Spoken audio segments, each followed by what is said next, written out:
Hello everyone, I am Dr. Khushbu Bhaiya, third year resident in Radiology Department of CUSA Medical College and Hospital, Surendranagar. I am presenting a case in Case of the Week series. History.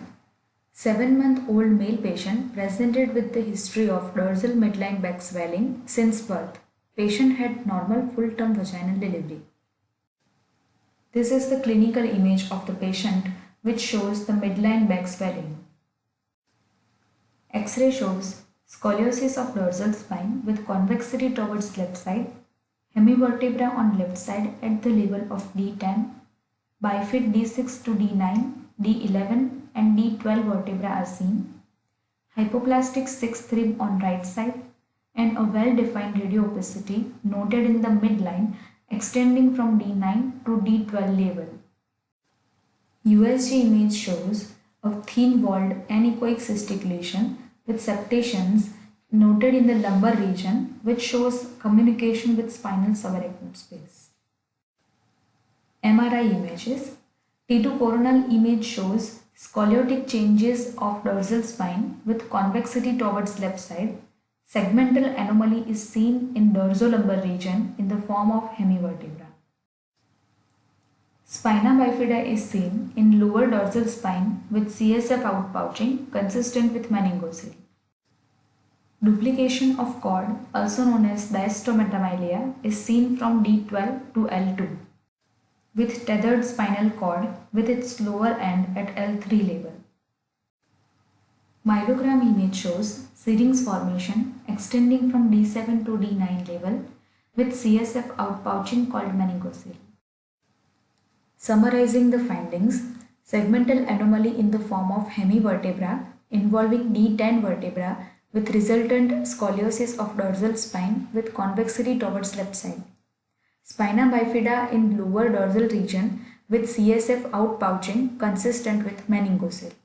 Duplication of spinal cord, also known as diastematomyelia, from D12 to L2 with tethered spinal cord with lower end at L3 level. Central canal appears dilated in lower dorsal region extending from D7 to D9 level, also known as syrinx formation. Hypoplastic sixth rib on right side.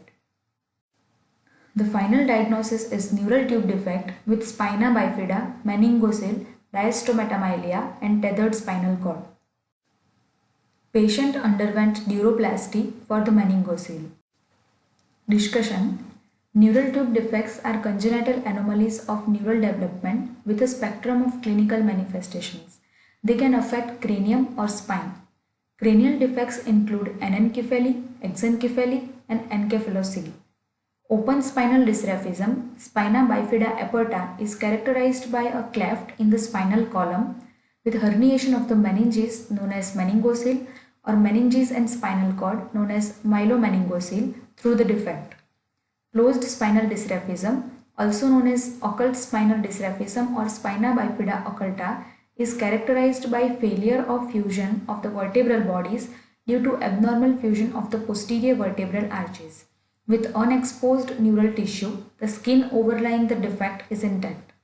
The more common and least severe forms consist of isolated vertebral bony defects. However, the vertebral defects may occur in association with other more severe anomalies of the spinal cord and sacral structures, such as split spinal cord malformation or various cavitary defects of the spinal cord. Neural tube defects affect approximately 1 to 11 out of 1000 pregnancies. Most common cause being folic acid deficiency, associated with maternal diabetes mellitus, maternal obesity, anti-epileptic use in pregnancy. Most common site being lumbosacral more than thoracolumbar region. Associations are trisomy 13 and 18, diastematomyelia, tethered spinal cord, syringomyelia, arachnoid cyst, and hydrocephalus. Markers being elevated maternal serum alpha-fetoprotein levels and elevated amniotic fluid acetylcholine esterase level in case of open neural tube defect. I would like to thank Dr. Harshad Shah sir, Dr. Nirmala Chudasama ma'am, Dr. Rasesh Vyas sir, Dr. Naveen Mehta sir, and my colleagues, seniors and juniors. Thank you.